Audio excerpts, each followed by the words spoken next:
Welcome students. Welcome to my YouTube channel English by Pulok Nath. আর আমি Pulak Nath, assistant teacher, পূর্ব বারাসাত আদর্শ বিদ্যাপীঠ। আজকে দ্বাদশ শ্রেণীর ছাত্রছাত্রীদের জন্য আলোচনা করতে চলেছি তাদের সিলেবাসের অন্তর্ভুক্ত গল্প থ্যাংক ইউ ম্যাম। এটা হচ্ছে প্রথম ভিডিও থ্যাংক ইউ ম্যামের। এই ভিডিওতে আমি আলোচনা করব about the author, about the background of that story. Okay, and before going to the discussion, this is my request to all of you. Those students who still have not subscribed to my channel, please subscribe the channel English by Pulok Nath and press the bell icon beside it so that you can get the notifications of any video as soon as I upload them in my channel. Okay, students, let's go to the topic. Thank you, ma'am. Written by Langston Hughes. Langston Hughes was an American playwright, poet, novelist, and short story writer of fame and popularity. অর্থাৎ American একজন জনপ্রিয় নাট্যকার, কবি, উপন্যাসিক এবং ছোট গল্পের লেখক, খ্যাতনামা। এই Langston huge was born on February 1, 1902 in Missouri, USA. অর্থাৎ আমেরিকার মিসৌরি অঞ্চলে ফেব্রুয়ারি 1, 1902 সালে তার জন্ম এবং অ্যাফ্রো আমেরিকান ফ্যামিলিতে জন্ম। He was born in an Afro-American family, অর্থাৎ by birth he belongs to African community, but he was born and brought up in America. So he belongs to that Afro-American group community. এবং তার biographical এলিমেন্টের দিকে, তার জীবনীর দিকে যদি আমরা তাকাই তাহলে আমরা দেখব his father and mother were separated at his early childhood, and they were separated and they were married thereafter with other people, and so Langston Hughes was born and brought up by his maternal grandmother. Okay, অর্থাৎ তার শৈশবে তার বাবা মায়ের বিচ্ছেদ হয়ে যায় এবং তারা আবার অন্য লোকের সাথে বিবাহ করে এবং ছোটবেলা থেকেই তার ল্যাংস্টন হিউজের জীবনটা কেটেছে তার দিদার কাছে। আর এই দিদার ছবি আমরা এই গল্পের মধ্যে দেখব in the form of Mrs Luella Bates Washington Jones, the major character, one of the protagonists of the story. যাই হোক, দেখো আমরা এখানে হয়তো ছোট গল্প করছি ল্যাংস্টন হিউজের। তিনি কিন্তু মূলত খ্যাত একজন আমেরিকান কবি হিসেবে। আর his first poem was The Negro Speaks of River, অর্থাৎ তার যে নভেল, প্রথম কবিতা যেটা ছাপা হয় সেটা হচ্ছে The Negro Speaks of River। তাহলে দেখতে পাচ্ছ যে তার প্রথম কবিতার মধ্যে দিয়ে তিনি সেই আফ্রো আমেরিকান কালো চামড়ার মানুষের কথা তুলে ধরতে চেয়েছেন। এইবার আর এই গল্পে যাওয়ার আগে you have to know about few facts. দেখো, this writer Langston Hughes was associated with a movement called Harlem Renaissance. So follow the term Harlem Renaissance. You have to know very clearly what is that movement about. এই মুভমেন্টটা কিসের ব্যাপারে? This Harlem Renaissance is a movement of Afro-American writers, artists and singers to assert the identity of the black people or Negroes. অর্থাৎ আমেরিকায় যে কালো চামড়ার মানুষেরা, African origin যে মানুষেরা বাস করে, সেই মানুষদের মধ্যেকার তাদের লেখক, শিল্পী, গায়ক, তাদের যে আইডেন্টিটি রক্ষার, তাদের আইডেন্টিটি প্রতিষ্ঠার যে চেষ্টা, সেই আইডেন্টিটি প্রতিষ্ঠার চেষ্টার যে Literary movement, this Literary movement was called Harlem Renaissance, and Langston Hughes was actively associated with that particular movement, Harlem Renaissance. Okay, এইবার তার হার্লেম রেনেসান্সের সাথে যুক্ত, অর্থাৎ তার লেখার মধ্যে দিয়ে অবশ্যই সেই সমস্ত কালো চামড়ার মানুষেরা যারা অবহেলিত, অবদলিত, those writers, those people who were oppressed, who were tortured, who were kept downtrodden in the American society, he was actually raising their voice through his writings.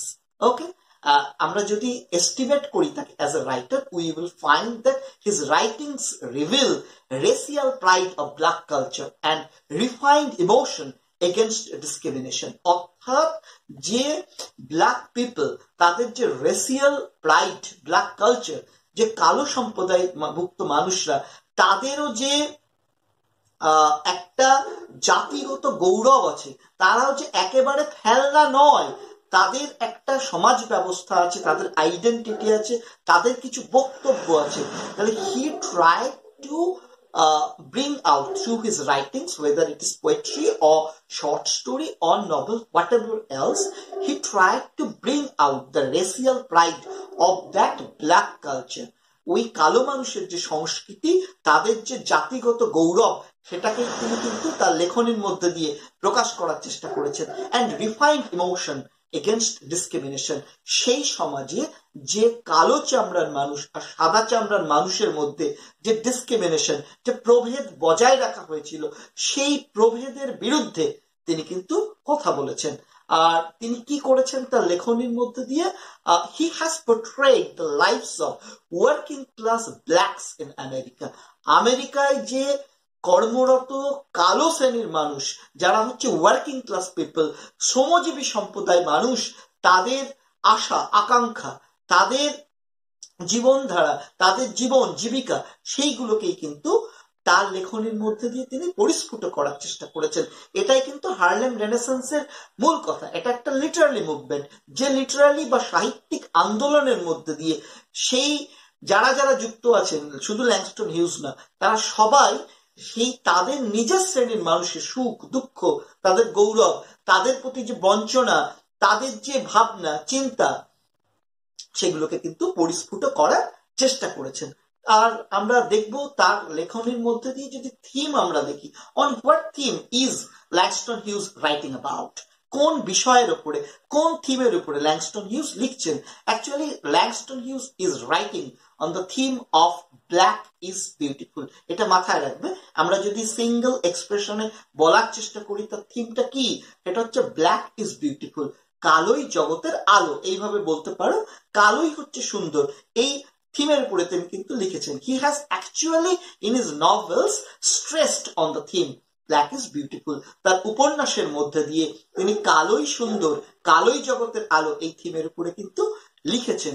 His main concern was the uplift of the people, অর্থাৎ তার যারা মানুষ, তার জাতির মানুষ, তার সম্প্রদায়ের মানুষ, কালো বলে যাদেরকে আমরা অত্যাচারিত অবদলিত করি, সেই সব মানুষদের উন্নতি, how to uplift the condition of the people of his own community, he has tried to write down through his poems, through his novels, as well as through his short stories. তার ছোট গল্প, উপন্যাস প্রভৃতির মধ্যে দিয়ে তিনি সেই কালো মানুষদের আপলিফটমেন্ট, তাদের উন্নতির কথা কিন্তু লিখে গিয়েছেন।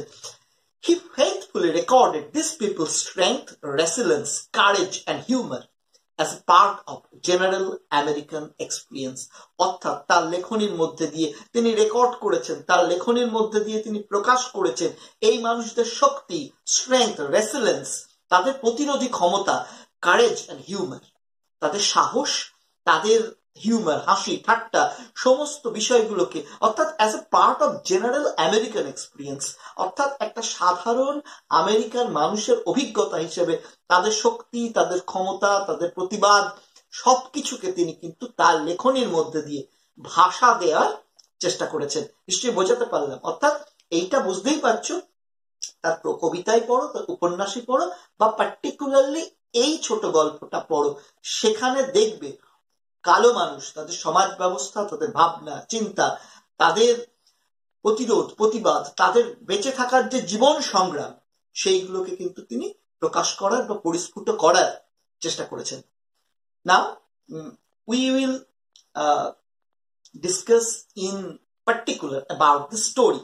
Now গ্র্যাজুয়ালি ধীরে ধীরে আমরা এই গল্পটার উপরে ফোকাস করব। What is the milieu of the story or what is the background of the story, এই গল্পের ব্যাকগ্রাউন্ডটা কিসের উপরে, কাদেরকে নিয়ে হয়েছে। দেখো আমরা এত কথা বলে দিলাম যে কালো চামড়ার মানুষ, আমেরিকার সেই বস্তিবাসী মানুষ, সেই অঞ্চলের মানুষ যেখানে কালো চামড়ার মানুষেরা বাস করে, তাদের নিয়ে তিনি গল্প লিখেছেন। But in this story, thank you ma'am, you will not find any direct reference to skin colour or place. স্থান বা গায়ের চামড়ার রং এর কিন্তু সরাসরি কোনো উল্লেখ নেই। But you will find hints, a lot of hints of black dominated slum area of a metropolis identical with suburb of New York known as Harlem. কিন্তু তোমরা এখানে কিন্তু যথেষ্ট হিন্ট পাবে of about the black dominated slum area, সেই কালো মানুষ অধ্যুষিত যে বস্তি, সেই বস্তির কিন্তু একটা বিরাট বিশাল মেট্রোপলিস বা শহরের মধ্যে কালো মানুষ অধ্যুষিত একটা বস্তি এলাকা, তার রেফারেন্স কিন্তু এখানে পাবে। and the black dominated slum area in a metropolis is identical with the region Harlem. Harlem হচ্ছে নিউ ইয়র্ক শহরের একটা অঞ্চল, আমেরিকার একটা অঞ্চল, যেখানে কিন্তু বস্তি দেখতে পাও, যে বস্তিতে মূলত ওই কালো চামড়ার দরিদ্র ওয়ার্কিং ক্লাস পিপলরা বাস করে, সেটার উল্লেখ কিন্তু তোমরা এখানে পাচ্ছ, তাই তো? সেখান থেকে আমরা বলতে পারি এটা অবশ্যই কালো চামড়ার মানুষদেরই সংগ্রামকে এই গল্পটা তুলে ধরছে, তাই তো? যেখানে তোমরা দেখছো, দেখো স্কিনের উল্লেখ নেই ঠিকই, কিন্তু এটা বুঝতে পারছো যে ওয়ার্কিং ক্লাস মানুষের প্রতিনিধি হচ্ছে both Mrs bets, Washington bets, এবং তোমার রজার, যে ছেলে বা ভদ্র মহিলাকে তোমরা দেখতে পাবে। আর তোমার যে জায়গাটা কথা দেওয়া হয়েছে সেটা অবশ্যই একটা স্লাম এরিয়া, সেই স্লাম এরিয়ার একটা অতি ক্ষুদ্র বস্তিতে বাস করে হচ্ছে তোমার কে বাস করে মিসেস জোন্স। খুব দারিদ্রতার সাথে কিন্তু তাকে বাস করতে হয়। অর্থাৎ এই পটভূমিতে লেখা কাহিনী, তাই তো? আর অর্থাৎ you will find very clearly the picture of a poverty stricken African American community, অর্থাৎ একটা দারিদ্র পীড়িত আফ্রিকান আমেরিকান যে সম্প্রদায়, সেই আফ্রিকান আমেরিকান সম্প্রদায়ের একটা ছবি অবশ্যই কিন্তু এখানে তোমরা দেখতে পাবে। যে দারিদ্র ক্লিষ্ট, এতটাই দারিদ্র ক্লিষ্ট বা সংগ্রাম, দারিদ্রের সাথে সংগ্রামের চিত্র তোমরা দেখতে পাবে, যেখানে দেখবো যে বৃদ্ধ হওয়া সত্ত্বেও, in spite of being very old, still Mrs. Jones has to work in a hotel beauty shop till at midnight only in order to earn her livelihood. তার জীবিকা অর্জনের জন্য বৃদ্ধ হওয়া সত্ত্বেও, যেখানে তার বিশ্রাম নেওয়ার বয়স, সেই মিসেস জোন্সকে একটা হোটেলের প্রসাধন নিতে কাজ করতে হয় মধ্যরাত পর্যন্ত। এবং আমরা দেখছি you will find the reference to a boy named Roger, 14 or 15 maybe age, যেখানে তার পড়াশোনা করার কথা, যেখানে তার পরিবারের মানুষের ভালোবাসা সাহচর্য পাওয়ার কথা, সেখানে আমরা কি দেখতে পাচ্ছি? that boy is neglected, is not taken care of, এবং in order to earn some money he has to snatch away the pocketbook of a lady in an open road, তাই তো? কতটা বেপরোয়া হয়ে এই চুরি ছেঁচড়ি তাকে কিন্তু করতে হচ্ছে। তার কোনো পোশাক, তার পোশাক মলিন, তার পোশাক হচ্ছে ছেঁড়া, তার জুতোটা ছেঁড়া, ছেঁড়া টেনিস শুজ, আর জিন্স সে পরে আছে। আর আমরা কি দেখবো? সে রাত্রের খাবারও খায়নি অত রাত্রি পর্যন্ত, because there is no one in his home to feed him. তাকে খেতে বলার মতো, তাকে তার হাতে খাবার তুলে দেওয়ার মতো তার পরিবারে কিন্তু কেউ নেই। ওকে, আচ্ছা, এইবার আর আমরা কি দেখতে পাচ্ছি? অলসো যেটা আরো একটা জিনিস দেখতে পাবো, সেটা রেফারেন্স টু ক্রাইম, অর্থাৎ এই যে ব্ল্যাক ওয়ার্কিং ক্লাস পিপল, তাদের মধ্যে কিন্তু তোমার ক্রাইমের তুমি ঘনঘটা দেখতে পাবে, অনেক ক্রাইমের সাথে তারা যুক্ত, এবং একসময় তাদেরকে ক্রিমিনাল বলে ট্রিট করা হতো। যদিও পরবর্তীতে মার্টিন লুথার কিং বা অন্যান্যদের আন্দোলনের পরে ম্যালকম এক্স অথবা মার্টিন লুথার কিং এদের যে আন্দোলন, এদের যে movement for the black identity movement of Martin Luther king or Malcolm x, এর পরবর্তীতে কিন্তু একটু একটু করে হলেও কালো শ্রেণীর মানুষদের কাছ থেকে এই ক্রিমিনালের তকমাটা কিন্তু একটু হলেও সরেছে। নাহলে আগে পুরো ক্রিমিনাল বলেই কিন্তু তাদেরকে দেখে দেয়া। আর what you will find here in this story, you will find the American strict dialect of black people. এখান থেকে কিন্তু স্পষ্ট হচ্ছে এই গল্পটাতে, যদিও ব্ল্যাক স্কিনের কথা কোথাও উল্লেখ নেই, কিন্তু এটা স্পষ্ট যেটা ব্ল্যাক পিপলদের নিয়ে লেখা। একটা বস্তিবাসী মানুষ, কালো চামড়ার মানুষ, তারা যেমন আমেরিকান স্ট্রিট ডায়ালেক্টে কথা বলে, সেই আমেরিকান স্ট্রিট ডায়ালেক্টের উল্লেখ কিন্তু তোমরা এখানে পাবে। এখানে গোয়িং টু এর বদলে গানা ইউজ করা হয়েছে, আর নট এম নট এর বদলে এইন্ট ইউজ করা হয়েছে, নো ম্যাডাম এর বদলে নোপ ইউজ করা হয়েছে। This are the dialectical uses spoken by the poor common people of Afro American community. তাহলে এইগুলো কিন্তু দেখতে পাচ্ছ। যদিও তোমাদের এই গল্পটা পড়তে একটুখানি টাফ হবে due to the use of that Afro American dialect. যদিও খুব সচেতন ভাবেই ল্যাংস্টন হিউজ এই ডায়ালেক্টের ইউজটা করেছে যাতে এই গল্পটা লাইক হয়। ওকে, আর একটা কি জিনিস পাচ্ছ, আর একটা স্পেশাল পয়েন্ট তোমরা মাথায় রাখবে, সেটা হচ্ছে reference to autobiographical element. Already hints দিয়েছি, অটোবায়োগ্রাফিক্যাল এলিমেন্ট কিন্তু তোমরা পাবে। যে ল্যাংস্টন হিউজ কি হয়েছিল, তার শৈশবে তার বাবা মায়ের বিচ্ছেদ হয়ে গিয়েছিল, and he was brought up by his maternal uncle, maternal তোমার গ্র্যান্ডমাদার, তার যে দিদা তাকে কিন্তু মানুষ করেছিল, এবং খুব দারিদ্রের মধ্যেই তাকে মানুষ হতে হয়েছিল। সেই পিকচারটাই কিন্তু দেখবে এখানে। দুটো মাত্র character you will find in that story. দুটো ক্যারেক্টার হচ্ছে Mrs Jones, Mrs Luella Bates Washington Jones, a middle-aged woman, very poor working class lady who has to work in a hotel beauty shop till midnight in order to earn her livelihood, and who lives very in a very poor condition, in a poor slum area. ছোট্ট একটা ঘরে তাকে বাস করতে হয়। আর এই Mrs জোনসের চরিত্রটাকে বলা হচ্ছে this is the reflection of the character of Jones's paternal grandmother. জোনসের যে দিদা, তারই চরিত্রের চিত্রায়ন বলে মনে করা হয়। আর যে বয় রজারকে দেখবে 14 years old, যে আনকেয়ার্ড, যার পোশাক মলিন, যে চুরি চামারি করছে, সে হচ্ছে আর কেউ নয় ল্যাংস্টন হিউজের নিজের ছোটবেলার পিকচার। তাকেও এই দারিদ্র্যের সাথে সংগ্রাম করে বড় হতে হয়েছে এইরকম একটা অ্যাফ্রো আমেরিকান স্লাম এরিয়াতে। সেটাই কিন্তু রজারের মধ্যে দিয়ে তিনি দেখিয়েছেন। ওকে, দেখো তাহলে এইবার now we will discuss the story line in very brief. দেখো স্টোরি লাইনটা খুব সিম্পল। স্টোরি লাইনে কি পাচ্ছ? স্টোরি লাইনে ইউ উইল গেট দ্যাট তোমার পটভূমি বা ব্যাকগ্রাউন্ডটা দেখেছো, সেটা হচ্ছে স্লাম এরিয়া, একটা রাত্রির বেলা। সেখানে আমরা দেখব যে মিসেস জোন্স একটা দশাদয় চেহারার মহিলা, তিনি হোটেল বিউটি শপ থেকে কাজ করে কিন্তু বাড়ি ফিরছেন, তার কাঁধে একটা ঝোলানো ব্যাগ। আর রজার 14 years old বয়, সে কিন্তু রাস্তার পাশে দাঁড়িয়েছিল। ইটস ভেরি কমন, কারণ সেই সমস্ত স্লাম এরিয়াতে প্রচুর অপরাধ সংগঠিত হতো।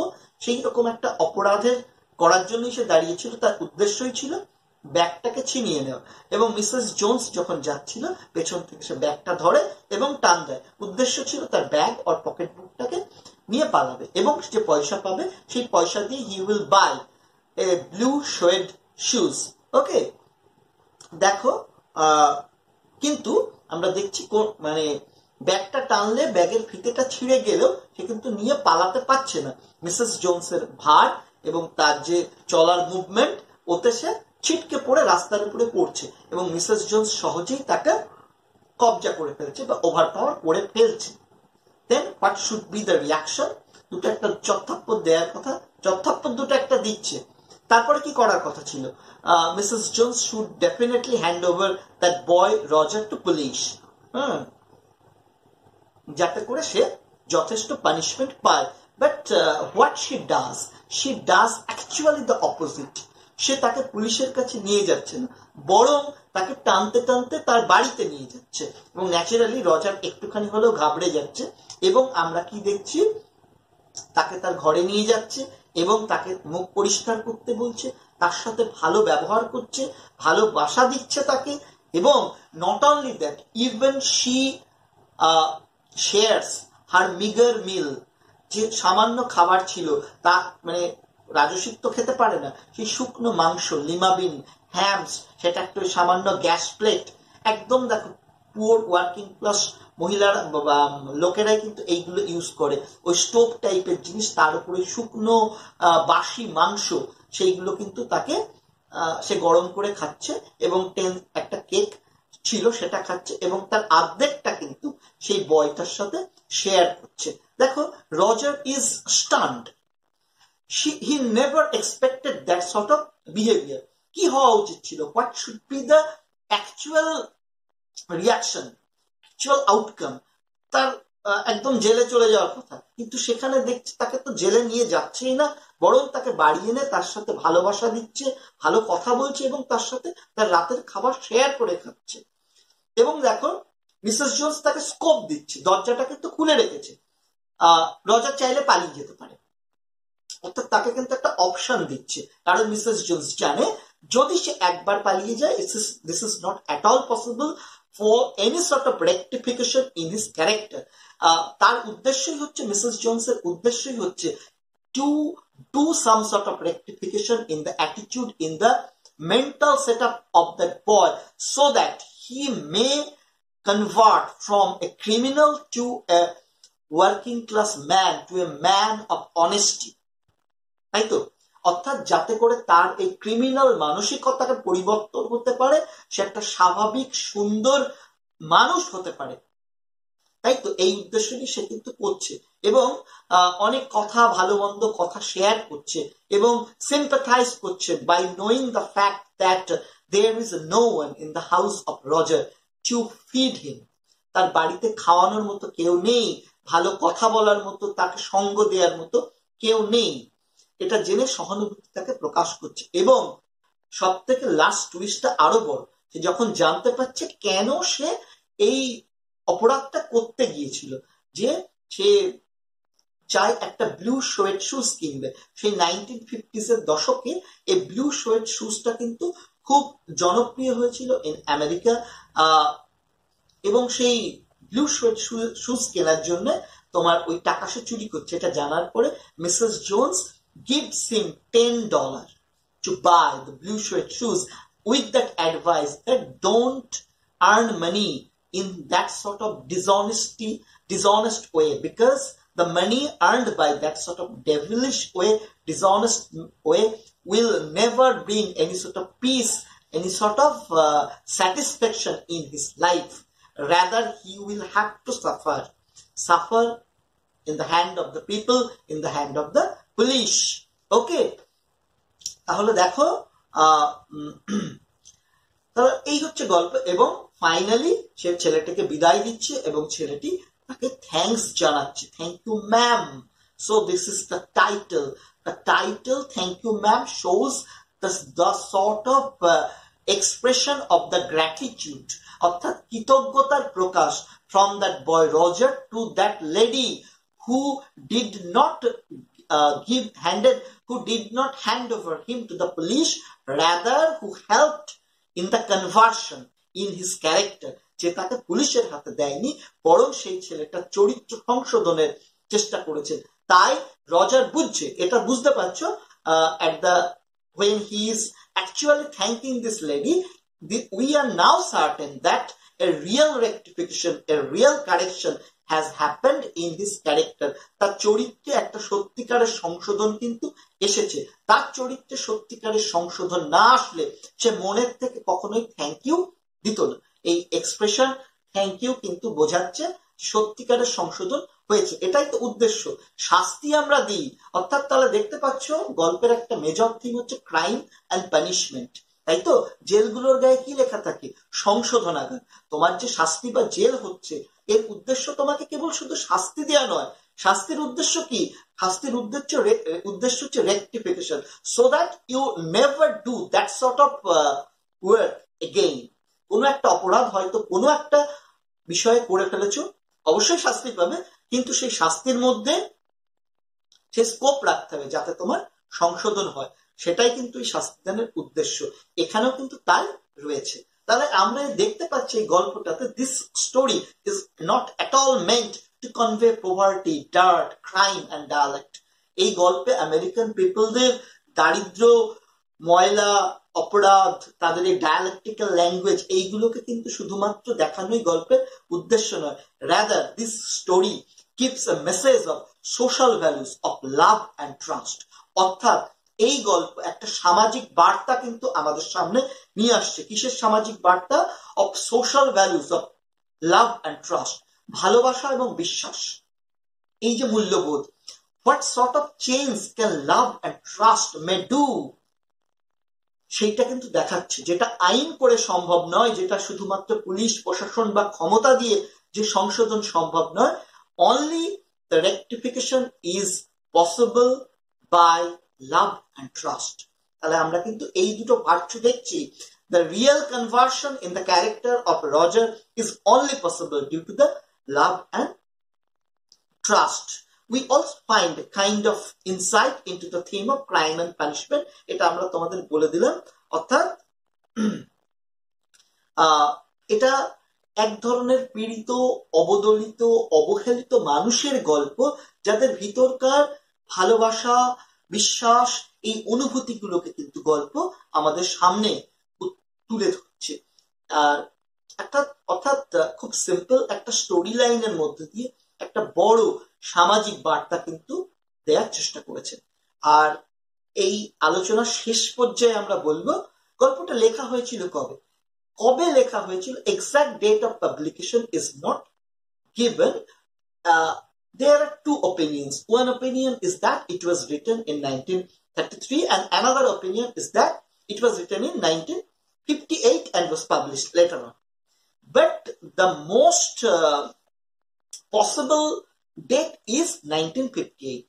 কেন, কি করে বোঝা গেল? কারণ এই গল্পের মধ্যে আমরা কি দেখবো? There is a reference of blue suede shoes, অর্থাৎ একটা নীল চামড়া চটির কথা উল্লেখ আছে, যেটা ফ্যাশনে এসেছিল ইন 1950s। 1950-এর দশকে এই জুতোর কিন্তু প্রচলনটা হয়েছিল, এবং অন্যান্য কবিতার মধ্যেও আমরা, গল্পের মধ্যেও কিন্তু এই ব্লু সুয়েড শুজের রেফারেন্স পাই। সেখান থেকে বলা যায় 1933-এ তাহলে এটা লেখা সম্ভব নয়, 50s-এর দশকেই অবশ্যই লেখা হয়েছিল। So students, this was the discussion of that story. In general, I have said you about the author, his autobiographical elements and the reference to that autobiographical elements to that story, এবং the association of Langston Hughes with the Harlem Renaissance, a kind of Renaissance movement which is meant to establish the identity, the inner thought of the people of Afro-American community, এবং এই গল্পের background, গল্পের story line এবং কি সামাজিক বার্তা গল্পের মধ্যে দিয়ে দেয়া হচ্ছে। তাহলে স্টুডেন্টস, তোমরা নিশ্চয়ই এটা ভালো করে দেখবে, এবং নেক্সট ভিডিওতে আমি টেক্সট আলোচনা করব। So this is my saying to you, if you have any difficulty in understanding this lecture, feel free to make the comment in the comment box so that I can give you the answer. Thank you to all.